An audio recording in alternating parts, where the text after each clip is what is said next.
Hi guys, welcome back to my channel. This is the start of a reading vlog.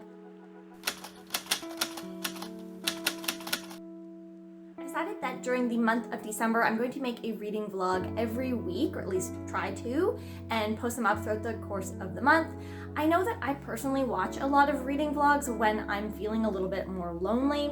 I watched a lot during the lockdown, and I know that the holiday season can be a particularly difficult time for a lot of different people, and might be one that's a little bit more lonely, especially if, like me, you are an expat who lives away from family and is not going home for the season, or perhaps you had your travel plans canceled because of changing things within the world again.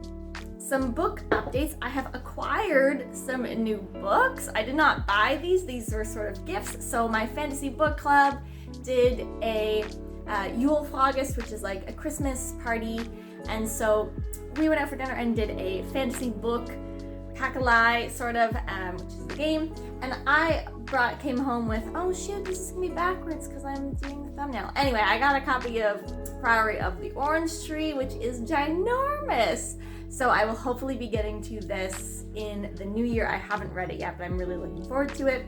And Taylor got me a copy of The Mask of Mirrors. I'm so excited. So she knew that I was pre-ordering The Liar's Knot for myself, which I sort of knew that I was getting this because she was like, make sure that you get the British version or the UK one. So I kind of knew that I was getting this, and she wrote like a special note in it for me, and I got her the first book in a series that she has all of the rest of the books for, that she told me about last year, and I absolutely loved that series. I forget what the series is called. It doesn't really make sense for the book, but the first book is called The Tether Mage. Anyway, so we got each other books for Christmas. I am doing, now to talk about rereads, I am doing a reread of The Mask of Mirrors right now. I am almost done. I think I'm about 80% in. I have been really loving doing this reread. I wouldn't say that I'm catching things that I didn't notice before, because I am someone who is quite detail oriented. It's just that I obviously understand how they all fit together now, but I'm not picking up on any hints that I missed. Like for who the Rook is. I thought for sure if I reread it, I would be able to see little pieces that weren't there before, and I don't think that I am. I'm enjoying the reread. It's making me very excited to read the next book, The Liar's Knot. I have not got like a shipment notification, so I hope that I get it really soon. I know that it will be held at the border for extra taxes, so I'm hoping that that process just goes very, very smooth, and I get a notification right away, and I can get my book back. Or get it as soon as possible. The other book that I'm doing a reread of is The Dark Mirror by Juliet Marillier. I haven't read this book since it came out in the 2010s, I think. Was I in high school still? Maybe before that? Aging myself a little bit here. This one I'm listening to an audiobook. I'm trying to implement some new morning habits. They have not quite been successful yet, but I am working on it. But I think that in the morning, I always want to like sit down with my tea and read a little bit, and then hours pass if I don't have obligations to get to. And I would like to be a little bit more productive, so my plan is to use audiobooks in the morning so that I can putter around the house and get stuff done while listening to an audiobook. So it has not quite happened, but I still have been listening to The Dark Mirror on audiobook, which is okay. I did forget how sad the story is. And I don't want to say like how, if that gets into the ending, but we're starting to get to a point in the storyline where one of the characters is really, really starting to go through a very difficult time and being placed on the outside of everything. And I just know it's gonna be really, this is an emotional one. So still good. It's very woodsy, lots of druids vibes going on, but it's a little bit sadder in tone.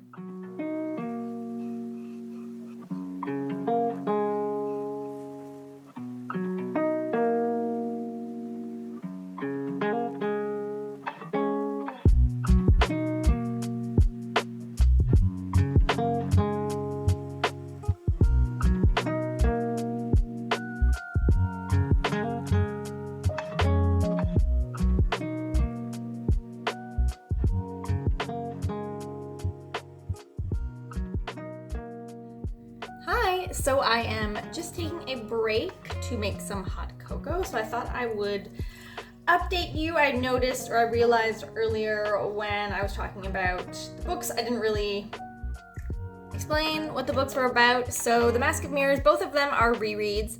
The Mask of Mirrors I read earlier this year. It's by the co-authors Marie Brennan and Alex.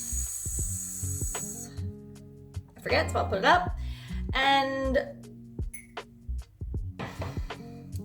I actually really struggled to describe this book, even though I talk about it all the time. Like, I loved it. I read it first in May. It came out earlier in the year, I think January. Just give me that for a second.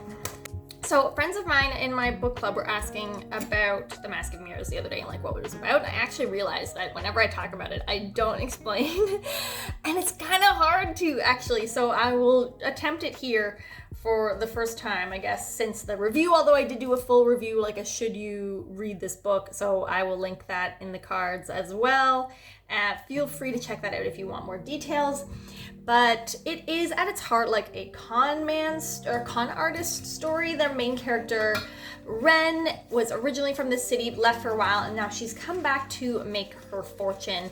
But she is disguising herself as Renata or Alta Renata, and she's trying to pretend that she is a long-lost cousin of one of the noble houses in this city in an attempt to get put onto their register, which is like the official family.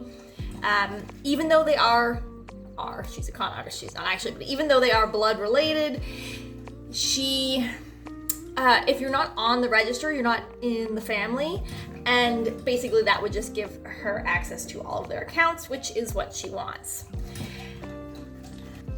And so Ren, through her con, trying to get this family to accept her and to trust her enough and decide to basically officially adopt her back into the family, she gets caught up into all of the city politics that are happening and that are going on. There are children going missing who when they turn up, they cannot sleep, and to the extent like they physically cannot fall asleep until they die. So that's a whole thing. There is this masked vigilante in the city that protects all of the poor people and takes out the cuffs, as they call them, or like the nobles.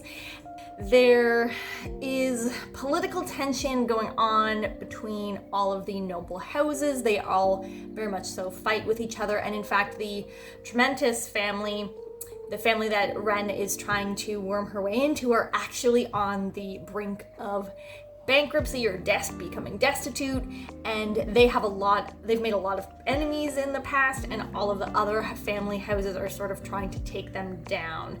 And Ren gets caught up in all of this. She actually has a few different personas, or a couple different personas throughout the book. We also follow Gray, who is a captain of the guard in the city, and Vargo, who is a crime lord, like slumlord, sort of, and he is trying to establish more legitimate business, and, you know, stuff happens. It is sort of like a broiling tension, colonial city, high-class society, like white glove perfection meets slums and crime, and there is a gazillion different styles of magic in this book. It's so good. And the whole time you're wondering, who is the Rook, which is this masked vigilante, and it is actually a reveal that we get at the end of the book. So I'm doing this as a reread because the next book in the series is coming out on, I believe, December 9th. I have pre-ordered a copy. I plan to read it as soon as it gets here. I'm already regretting, this is December 1st today, I'm already regretting reading this book as early as I did, because now I'm going to wish as soon as I'm done that I have The Liar's Knot to pick up, and I know it's not going to take me 9 days to read the next book, or to finish how much I have left. Okay, I'm sweetening up my cocoa with honey today, which honestly, it doesn't taste as good as when you do it with sugar, but because it's not as sweet. But it makes me feel slightly better. I did already eat candy today, so there's that. Okay, then I'm also reading The Dark Mirror by Juliet Marillier. This is the first book in a trilogy. It is a historical fantasy, as most of Juliet Marillier's books are. This is set in historical Scotland. I don't remember the time. And we follow the main character, Brede, who, as a boy of 5, is given to foster with this druid, Broishan, who is the king's druid. And he does not know why, except for that he is being trained in the manner that Broishan wants. He's not being trained to be a druid, but like the lore and all of that, the faith is very much so what he's learning, but he's also learning how to fight and about geography and politics and all of that stuff, but he is never really told what he's being trained for. When he is 6, he wakes up in the middle of the night, the full moon shining through his window wakes him up, and he steps outside on like midwinter night, and there is a baby in a basket on his doorstep, and it is very much so a fae, good folk baby, even though like the human looking ones. Brede believes that she has been placed there for him to be her caretaker. And they name her Tuala, and she grows up in the household of the druid, and the family, all of the people that live in this place with them make it very, very clear to Tuala that they believe that she is other. And that is kind of the setup for the story. It follows Brede and Tuala's perspectives and their sort of journey from childhood into young adulthood as Brede learns about his path, his destiny, and his future, and that begins to happen. And Tuala and the complication of Tuala and her role in his life and how all of that shakes out. It is very sad. Tuala is, like I said, like she's very much so made to always feel other. Brede is the only one who takes care of her, and as Brede's future and destiny becomes more clear, her position in the household becomes a lot more complicated, and seeing all of that as it happens through Tuala's eyes is very, very difficult. And that's kind of the part that I'm at now, where things are starting to fracture. I think I'm a little bit under halfway through the book, and yeah, things are just fracturing. They're being pulled in different directions. Okay, I'll check.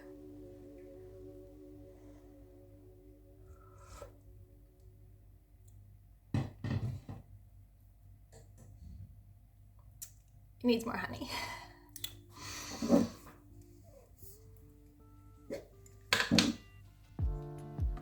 When I finish The Mask of Mirrors, which I will probably do tonight, like I was this close last night to just reading right through and finishing it, and really the only reason that I stopped is because I had no reason to finish it last night.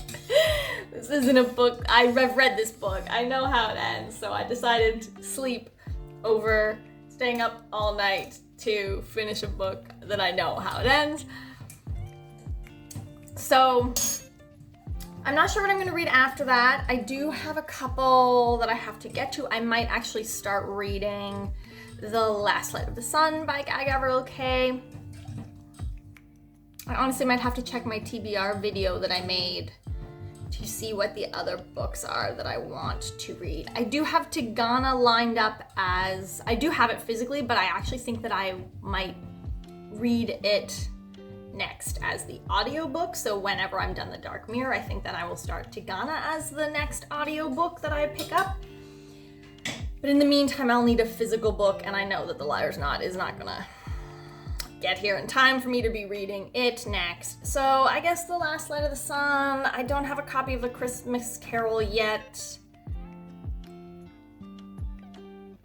I'm gonna need to check that TBR video and see what other what other books I have. Anyway, that's it for now.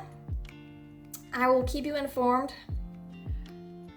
I'm very excited today because it snowed last night, and it does not snow often in Denmark. Like, it snowed once the first winter that we were here, and a couple times last winter. I'm trying to think how many winters I've been here now. Anyway, it doesn't snow often, and it snowed last night, and it actually is cold enough that it sort of stayed. And I'm gonna show you, and like, if you live somewhere that actually it snows, like where I used to live in Southern Ontario, this is not real snow, but it's white outside, and so I'm feeling like very, very excited and very cozy.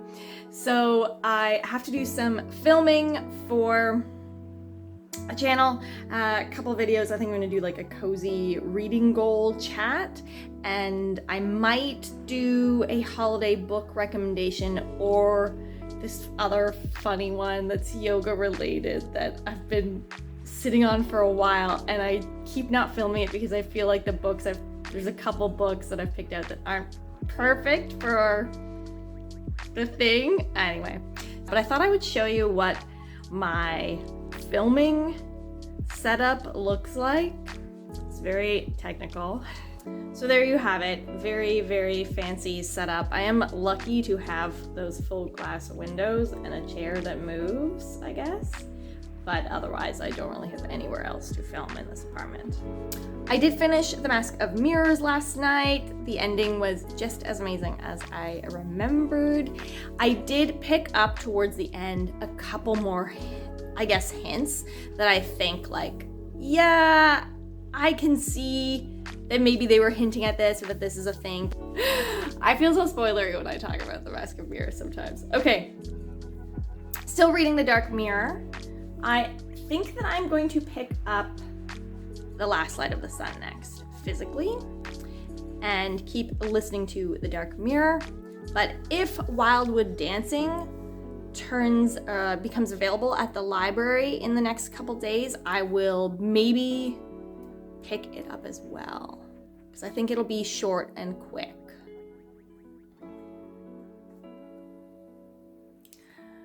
I don't think you can see the tears. I'm having a little bit of a mental health day. And God, I'm like a crier as soon as I talk, sorry. I just thought that I feel like, I don't know, it's good to be open about this kind of thing. But I'm just in a moment and rather give you like a varnished, ooh, yay, crafting, holiday, you know, only good things and cozy, positive things kind of a vlog. I'd also be a little bit real. I'm literally lying on my floor. It's actually kind of cold because I just did second guided meditation in a row.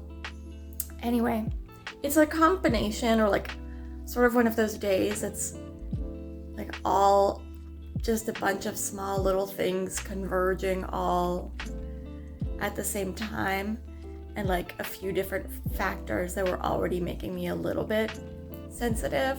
And I mean, it's the holidays, and I'm not going home for Christmas, you know. I don't know why I thought I could do this and talk. I know I'm a crier. Okay. Anyway, so I'm okay. Everything in my life is fine. I have many good things. It's just one of those days, you know? And two, I was reading, so why I thought I was like being open about this, like things aren't all sunshine and roses and Christmas crafting. But also because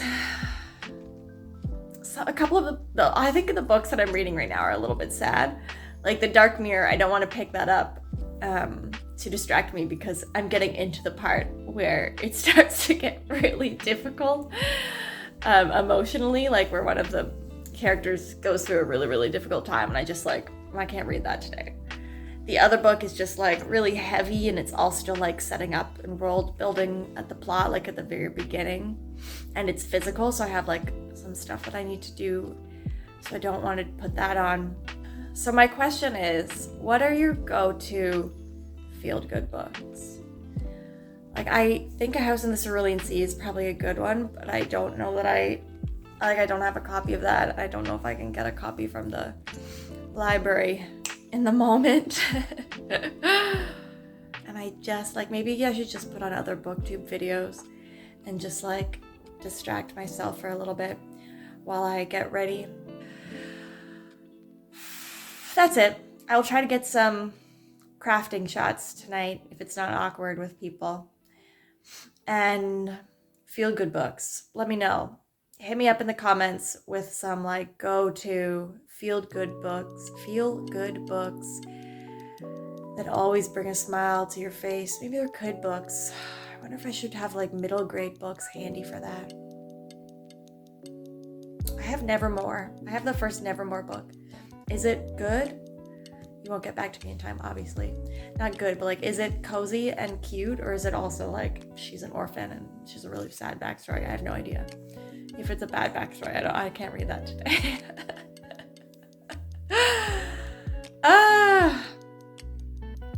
I should get myself a copy of The House in the Cerulean Sea. It's so cute. Maybe I can find an audio version. Well, anyway, that's it.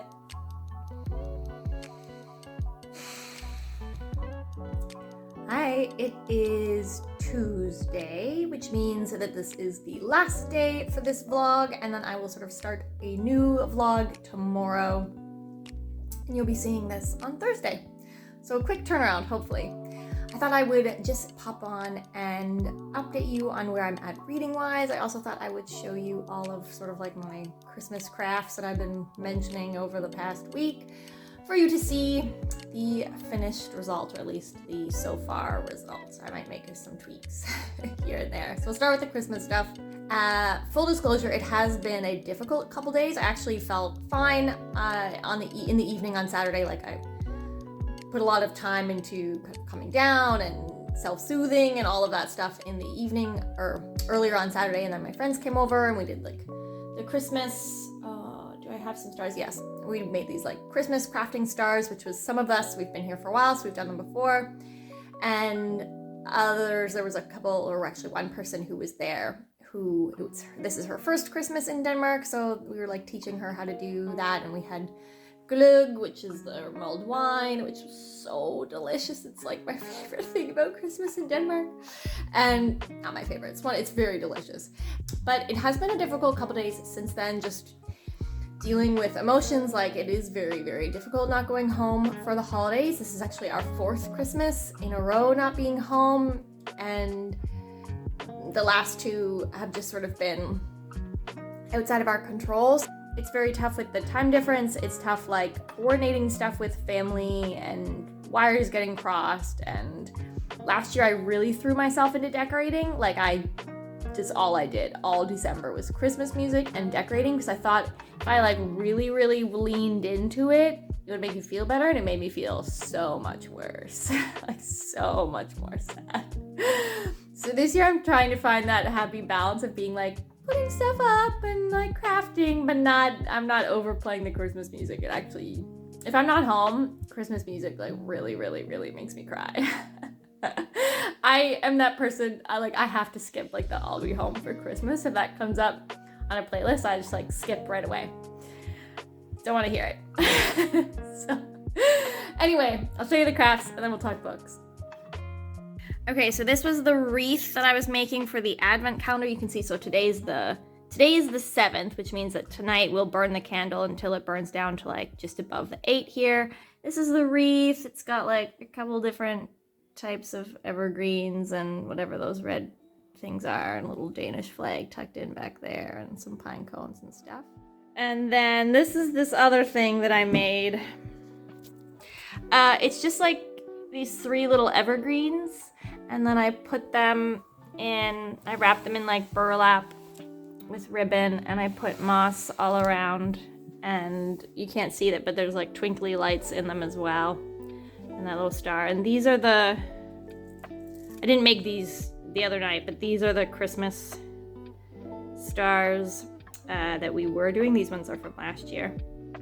Okay, I took a moment to get a sweater, or a blanket, because it's freezing in my apartment today. I have been listening to The Dark Mirror on audiobook for the most part. I did, Scribd actually has both the audiobook and the ebook, so I have been generally listening to the audiobook, but the last couple days I have been occasionally reading the ebook as well. And I'm almost done. I have 2 chapters left. There are some flaws. I don't think I like it as much as I did when I originally read it. I like some of the ideas that she is exploring here, particularly with like the main character Bidet with his foster father, and how he's extremely controlling, but because he wants good things for Bidet, he has a very specific plan for Bidet, and anything else is just like, no, it's not part of his plan, he can't adjust. And so I like that it is exploring this dynamic with Broishan and with Bidet. It's very frustrating. Like, Broishan is a very, very frustrating character because he obviously hates Tula. And she's not part of his plan. And he can't, even though we can all see she's very clearly part of all of this, he cannot, it's like not his plan, and therefore she's irrelevant. I will say that I really like the relationship, but I think maybe it should have been developed a little bit more. I think that we just sort of jumped from her being like a baby to her being 6 to her being 12, 13. Time is passing at a strange rate. I think it's going further than I think more time has passed than I think. So she's probably maybe 14-ish by now. But there's just a span from when they're clearly still children, and they have this foster sibling relationship, and they're obviously very, very important to each other. But I just think that there's so much time when she's not in the story, and then we get a snippet when she's a baby, we get a little touch when she's 6, and then we jump to 12, and that's sort of the last time they see each other for a while. And then we're just sort of expected to sort of believe certain things later on. And I wish that there had been, I think it's a beautiful relationship, but I wish that we had seen more of it developing so that we could really, really buy into how beautiful of a relationship it is. Also, there's sort of becoming this villain bad guy. I kind of forgot what the conflict was, to be honest, towards the end. I knew that it had to do with his goal, but I didn't remember what the conflict part of it was, and that's happening, and I remember now. And I think that why I probably forgot was because it comes into play pretty late in the book. So there are flaws, but I am enjoying it. I definitely am at the point, and have been for the last couple chapters, where it's you just want to keep reading. That, that slide to the end of the book where you really don't want to put the book down, you don't want interruptions. That's where I have been at for the last couple chapters. So that's really nice. That always makes me feel very connected and invest in a book, is if it makes me feel like I don't want to put it down and I want to keep reading. I have also been reading, so I'm almost done that. I will probably finish that today at some point, either listening to the audio or doing a little bit of the e-reading with that one. And then I'm also reading, I know this is backwards, I'm also reading The Last Light of the Sun by Gavriel Kay. It's a weird sex scene right out of the gate in this book. And I mean, Gavriel Kay tends to have more awkward intimacy scenes in his book, but that was weird.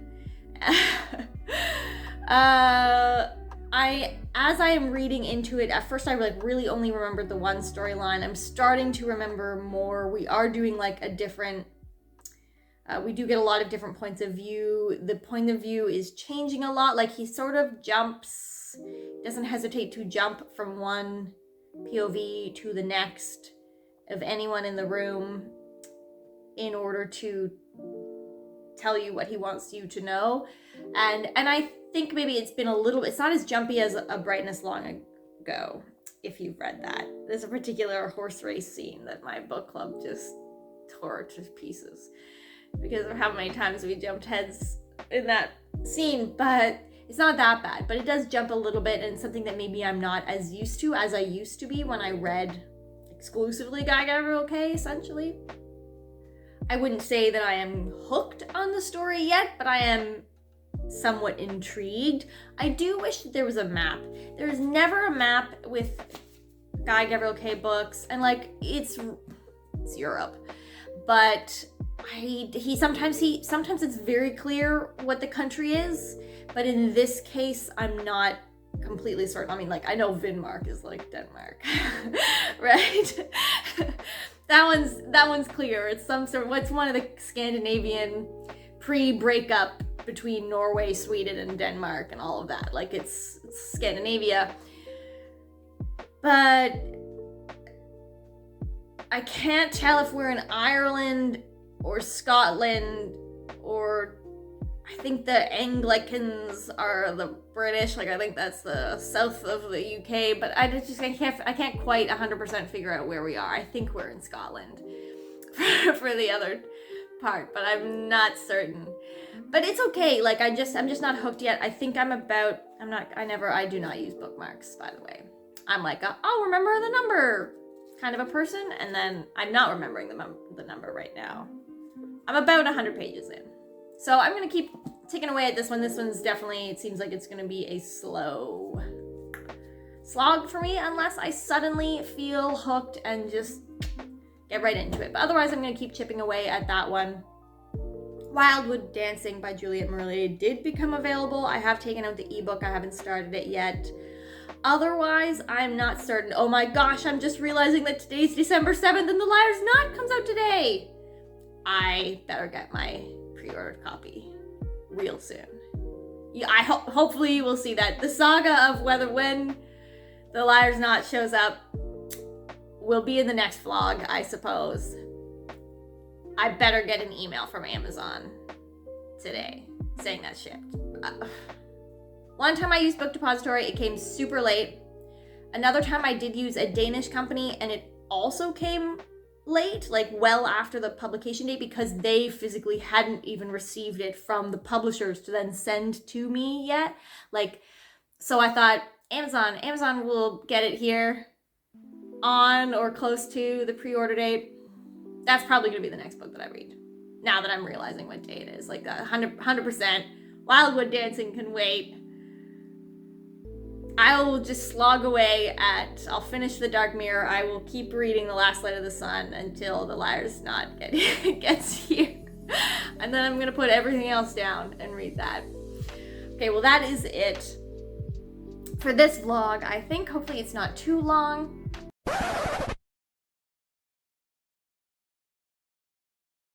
I hope you enjoyed this vlog. I will, as I mentioned at the beginning, be releasing a reading vlog every week over the course of December. Just cozy, touching base on how I'm doing, how you're doing. If you are also an expat who's not going home for Christmas like me, or if your travel plans have been canceled, whatever reason you're not with family, hang out with me this holiday season and we can be lonely together. Such a depressing way to end a vlog. It's been a rough couple of days, holiday mood-wise. I will see you guys in the next reading vlog next week. Have a great day, everyone. See you next time. Bye.